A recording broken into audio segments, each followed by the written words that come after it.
So ano po ang aking conclusion? Well, pakinggan po natin ang sinasabi ni Pastor Kibuloy at mukhang meron pong katotohanan.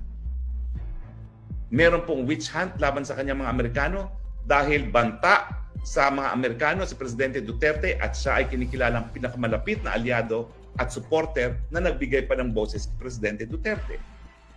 Pangalawa, mahina siguro ang kaso kaya hanggang ngayon hindi man lang rin ni-request ang kanyang extradition. Pangatlo, yung mga ebidensya na pinapakita ngayon ni Senator Hontiveros, yan po ay mga dati na nagreklamo. Yung babae na allegedly siya ay linapastanganan ni Pastor Kibuloy, nagdemanda na po yan sa Davao ng kriminal. Na-dismiss po. Itong alias Ray na nagsalita na naman ngayon na di umano lumabas sa Kingdom sa Prayer Mountain si Pastor Kibuloy kasama si dating Presidente Duterte at si Inday Sara na bitbit-bitbit ang mga baril.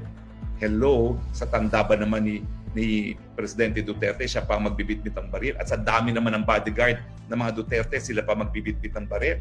Pero yung alias Ray ay nako, bago pa po nagkaroon ng paratang kay Pastor Kibuloy at matapos magkaroon ng paratang kay Pastor Kibuloy sa kanyang live interview, panayampuri niya kay Pastor Kibuloy.